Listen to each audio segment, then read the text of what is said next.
Welcome to Game Time, presented by State Farm. Chris Miles here with David Griffin and Brendan Haywood.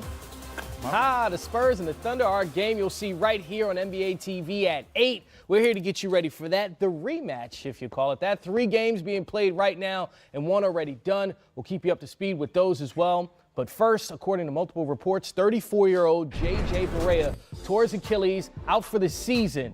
Brendan, this is a former teammate of yours. If this is the case, because again, these are reports right now, how great of an impact has he had on the Dallas Mavericks with his career?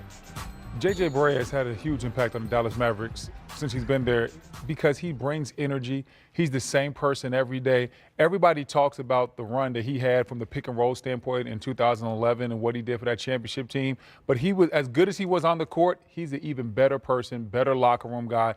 That's one of the main reasons why the Mavericks still have him around is because he can still play, and he's a good person, type of person you want, the type of veteran you want to help lead your young guys into the next generation. So it's unfortunate to see that he's hurt right now, and this is a serious injury. I'm not sure what this means for his career, but we're wishing him a speedy recovery and hope he comes back soon. Yeah, I just don't think it happens very often that a bench player who's averaging 10.9 points and 5.6 assists has the impact on a team that a 34-year-old J.J. Barea has had on this group. He, along with Luka Doncic, have become really a dynamic duo in the minutes they've played together. And over 200 minutes together, they were outscoring opponents by 15.8 points per 100 possessions. It's a really big number, and it's something that's helped ease Luka into the NBA as well. So in addition to everything he means to the team as a whole, this could have a fairly profound impact on Luka and maybe put him in a tough spot for the next few games as he tries to find his fit again. Certainly wishing the best for J.J. Barea, a fan favorite down there in Dallas and a champion as well. Detroit, L.A. Clippers, early game today. And, Steve Ballmer, what's up? I'm out of here. No doubt for you, Mr. Bomber. I don't think they're friends anymore. Yeah, I doubt that. But you know, the crowd still showing some love for Blake Griffin out there in L.A. Spent 8 seasons there. Of course, had some amazing plays. Glimpse of the past from Blake, showing the Clippers what he used to give their fans. Now for the Pistons. Great footwork, and now you see this is what he's really worked on and what he's really developed the last couple of years, the ability to stretch the defense all the way out to the three-point line, and that's a nasty, tough shot, nasty step back for Blake Griffin. In case you didn't realize, those were all from the first half. 26 points for Blake by the break. Second half, that's vintage Blake. That looks like Blake Griffin. Lou Will also contributing. Nice floater in the lane. You got a 7-point game. There's my and guy. LA right back into this. There's my guy, Montrezl Harrell. He hates rims. Blake Griffin's like, that's me back then. Now I do this. 44 points for Blake Griffin. Montrezl Harrell again, going vintage Blake to the basket, making it a 3-point game. And Lou Will tying it up in the fourth quarter.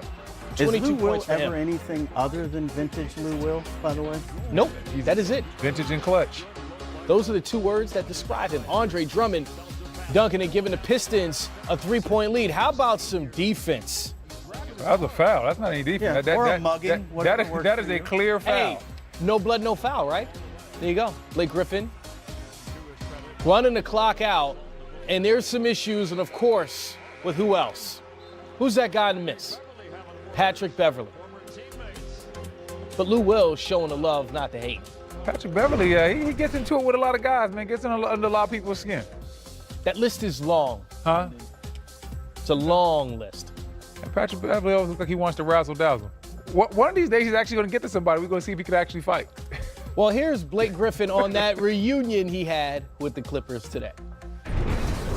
Can't say that I really prepared for it. I mean, I looked forward to seeing people that I hadn't seen in forever, people that, like I said, I've grown to be very, very close with over my time here. And but most importantly, I mean, for us, this is a part of the season. I mean, we need wins right now.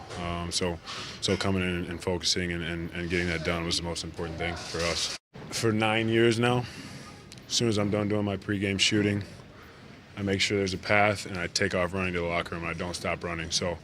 A lot of you know that. A lot of you have been here for a long time, and a lot of you have seen me do that before.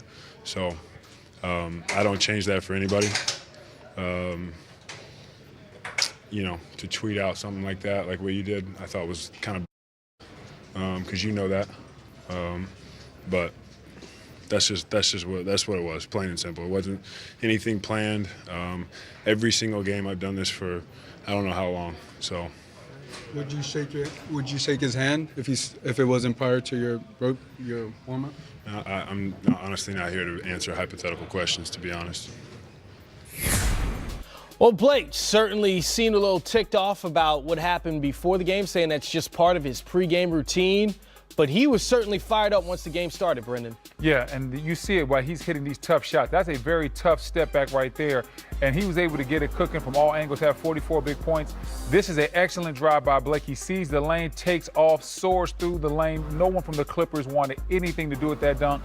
And this right here is the evolution of Blake, the new point forward. He's initiating the offense, and once he gets the switch, count this: 1, 2, 3, 4, 5, 6, not coming, 7. 7 dribbles and a bully ball move into the paint before anybody comes over to help. Blake is showing you a lot of diversity in his game right now. He came into this league as a guy that was mostly just an athletic dunker. Now he has added a different level of skill. He's able to take advantage of you in all aspects, whether it's behind the three-point line, whether it's with step-back jumpers or in the post. It's interesting, too. He came into the league as a dominant rebounder as well. And playing with Andre Drummond, they don't need that as much. And playing with the backcourt that he has, they need the playmaker Blake Griffin is. And so I think Dwayne Casey's empowered him very much so to take some questionable shots, quite frankly, even if he makes them. I'm not quite sure I feel great about the 24-foot step back. But at the same time, it's what they need from him right now. They need him to carry the mail. And in the month of January, he's averaging 6 assists and only 5.8 rebounds. So he has really evolved as a player and now is almost to the point where he's playing more like a 3 than a 4. But is that working? Because Detroit came into this game with just 4 wins in their last 20 games. That's even with Blake averaging a career high over 25 points a game. Why is this not working for them? They just don't have a backcourt that fits together with the rest of the pieces. Relative to Reggie Jackson and Bruce Brown, Bruce was 0 for 7 tonight. Bruce is a kid who you saw on that defensive stop at the end on Lou Williams. Maybe it's a foul, maybe it's not, but Bruce is identified by his grit and toughness. Reggie Jackson is a scorer, and tonight he went 4 for 18, but he's not a set-you-up point guard. And what this team really lacks right now is what they lost in Ish Smith's injury. When Ish Smith plays and is available to them, they have more of a point guard who pushes tempo and sets other people up, and they really lack that right now, and I think you see that in their results. Well, you hit it right on the head. The biggest thing and the biggest reason why this team isn't succeeding is because they don't have, I won't want to say NBA level, but they don't have a high-powered backcourt. When you see a lot of these teams that are powered by their front court, either you have to have guys that can make plays or you have to be surrounded by an incredible amount of shooting. And when you look at this team from the backcourt standpoint, they kind of lack that. Reggie Bullock comes in there sometimes and gives them some pop from a shooting standpoint.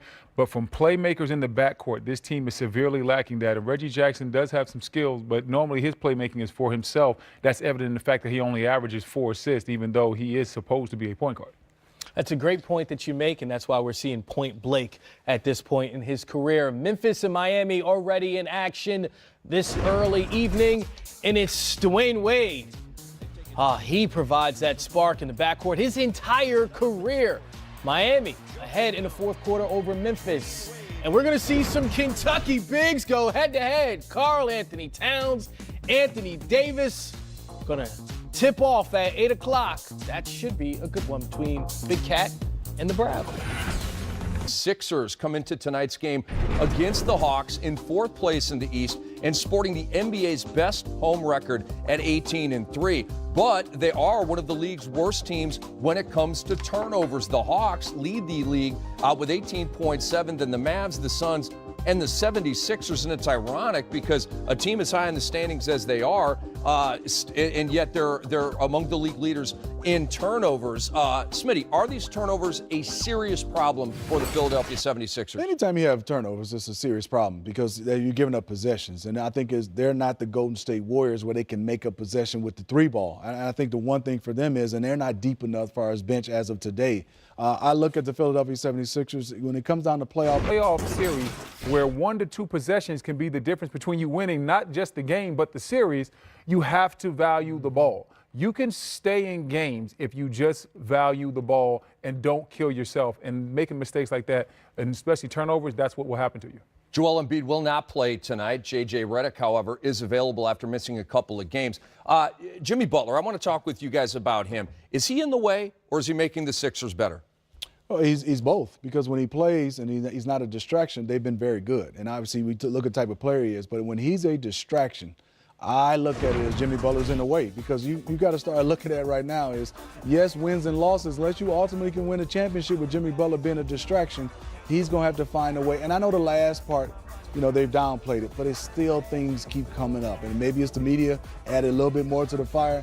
Jimmy has to find a way, and yes, that's his personality.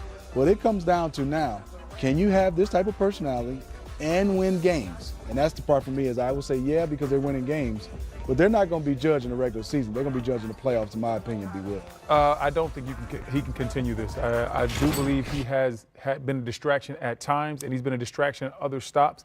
I believe he's a great player. He works hard. He's somebody that you want on your team, but I think this is something that he has to clean up. And this has to be a conversation that he has with himself in the mirror. He is too good to be caught up and be in these type of conversations. We shouldn't be having a conversation like this about Jimmy Butler. It should be more about his play.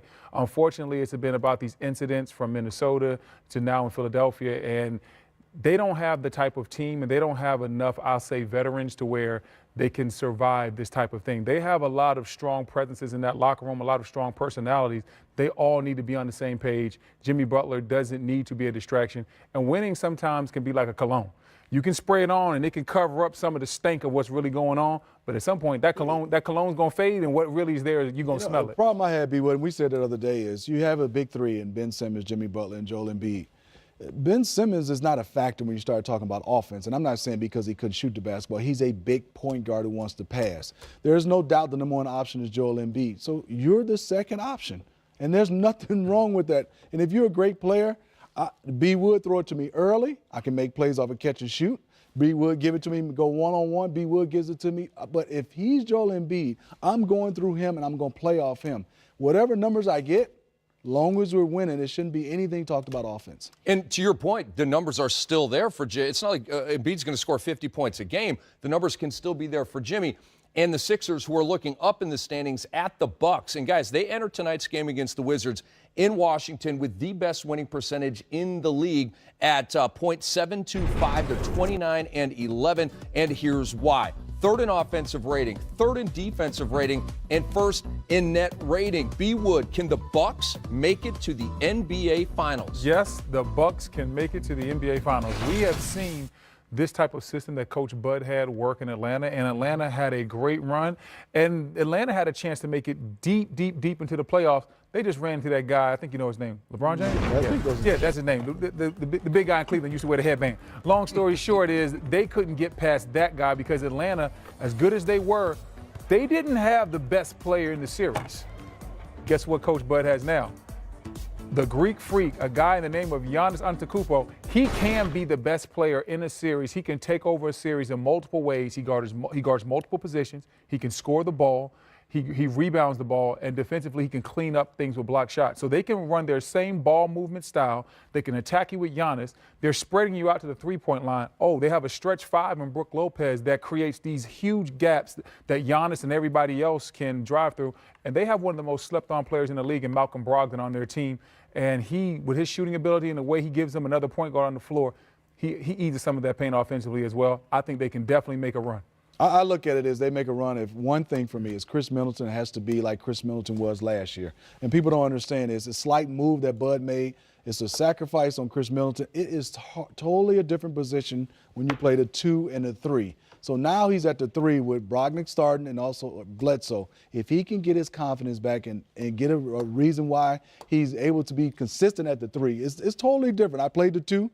And there's a little bit of shooting over guys at the 2, right? I got to pick up the 1 at times. When you're at that 3 and B. Wood is at the 4 and I got to pick up 4s and I got to shoot over taller guys, it makes it a little bit different. I got to see Chris Middleton get comfortable like he was last year, then I think they have a chance. So James Harden, as we shift